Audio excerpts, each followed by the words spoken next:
Hey guys, what's going on? And welcome back to the channel. Thanks for tuning in today, much appreciated.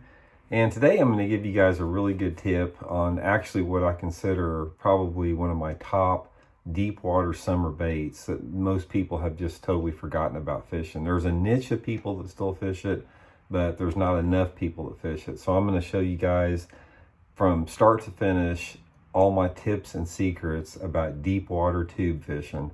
How I set it up, how I rig it, how I modify it, and how I fish it during the summer months. And I promise you it's going to add up to more fish for you guys this summer.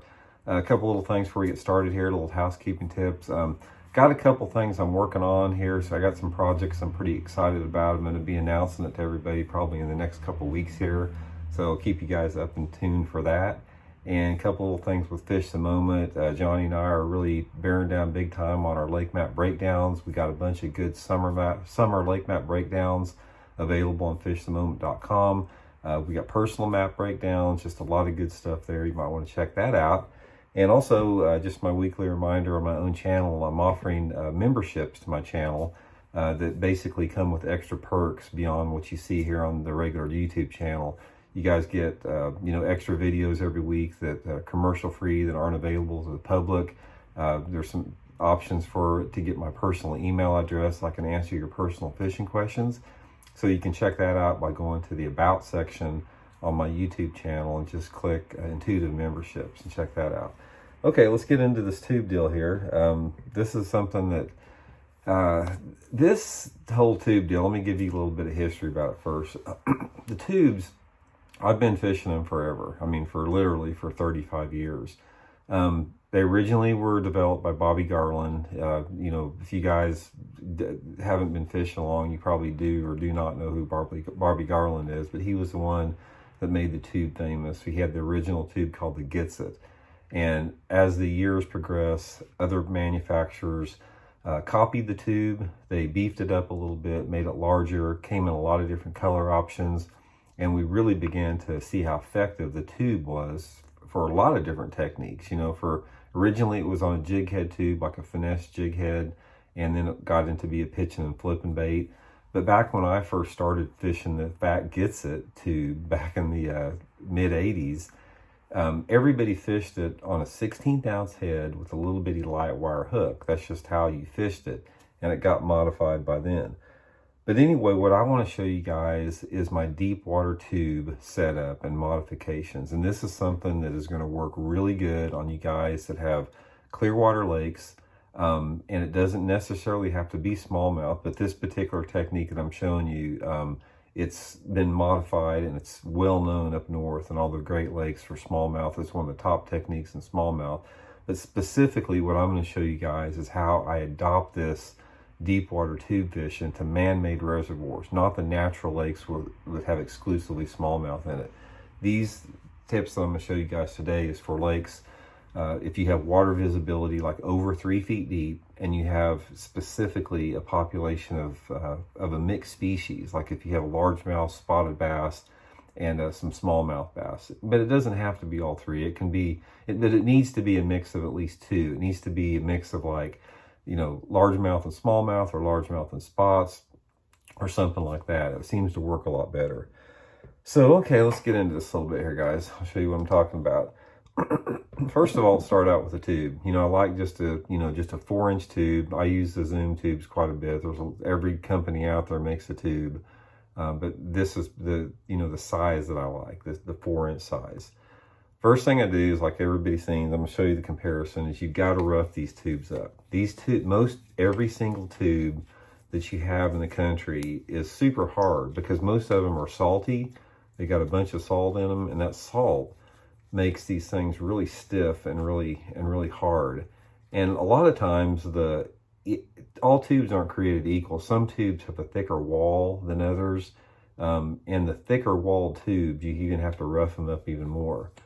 But I don't like the real thick walled tubes for this particular technique. That's more of a flipping deal.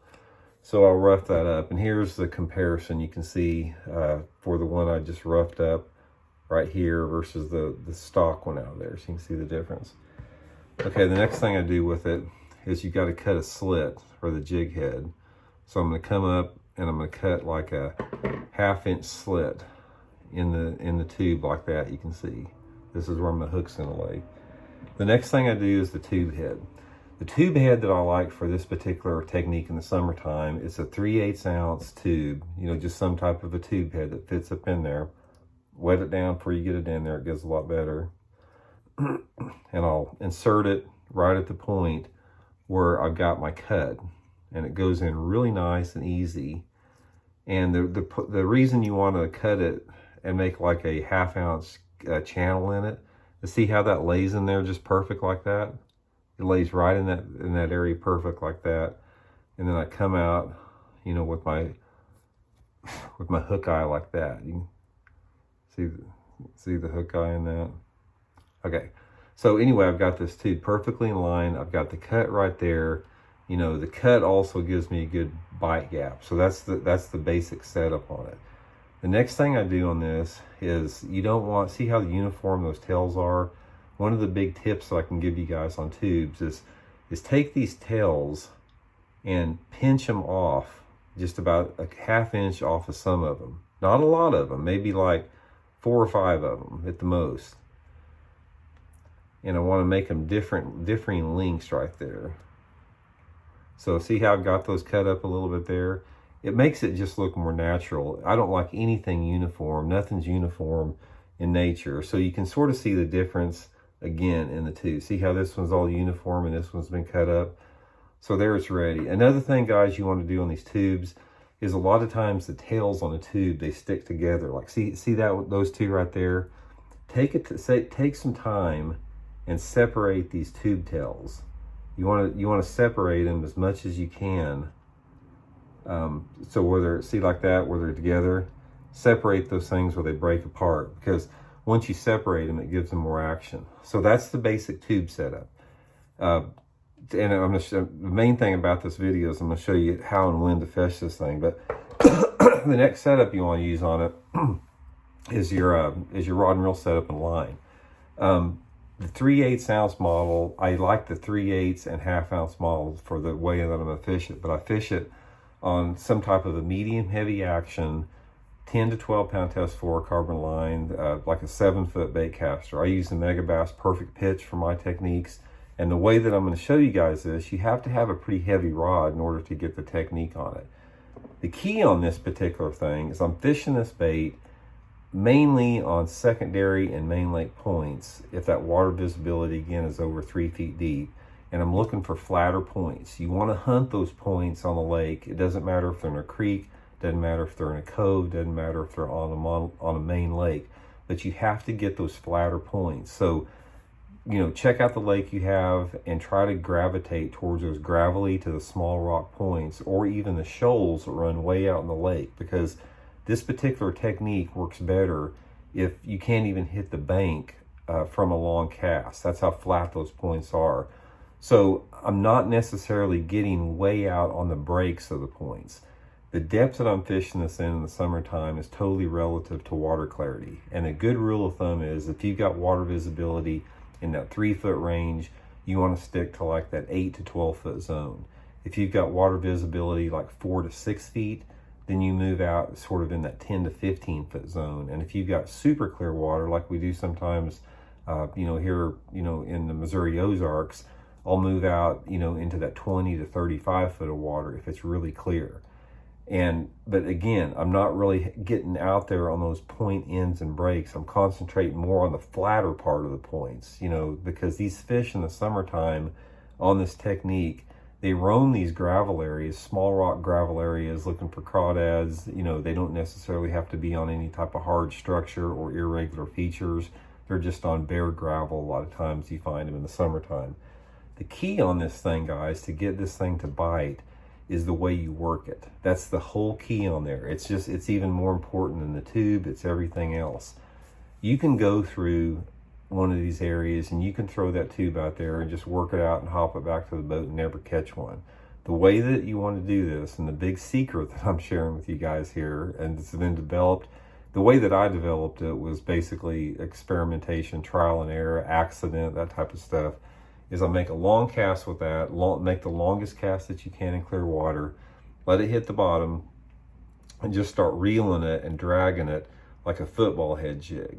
And you want to do that for like 5 or 10 feet, and about every time you get like 5 or 10 feet of reeling along the bottom, take it and just jerk it just super hard, just like boom, pop it like that. And that makes that tube just like dart across the bottom like 4 or 5 feet.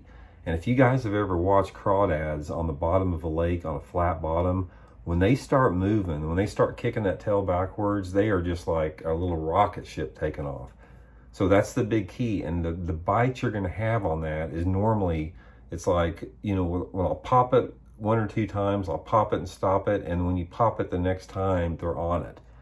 That's normally when you get the strikes. You can get the strikes if you're just, you know, just reeling it long like a football head jig, but probably 75% of the bites come after I'm popping it 1 or 2 times real hard like that. And that's the big key on it like that. So anyway, that's a pretty simple tip. That's my secret modification, how I rig it, how I fish it. It's a simple technique, but it takes the place. If you guys are fishing a lot of football head jigs, if you're fishing drop shots, if you're fishing Caroline rigs, if you're deep cranking, all that type of stuff, this is a really good backup to that. And like I said, if you've got the combination of gravel, small rocks, spotted bass, largemouth, smallmouth, I can promise you this is going to work. It's just going to be a really good way to do it. And don't be afraid to go up to heavier head. If you get a day that's like pretty windy out there, you can go up to like a 3/4 ounce head. It doesn't really matter on this because the fall is not what's critical. You're just making bottom contact. But I like to use a 3/8 ounce most of the time. So anyway, guys, that's today's tip. Hope you enjoyed it. Hit that like button if you like it. Please subscribe, and we'll be back soon with another one. See you.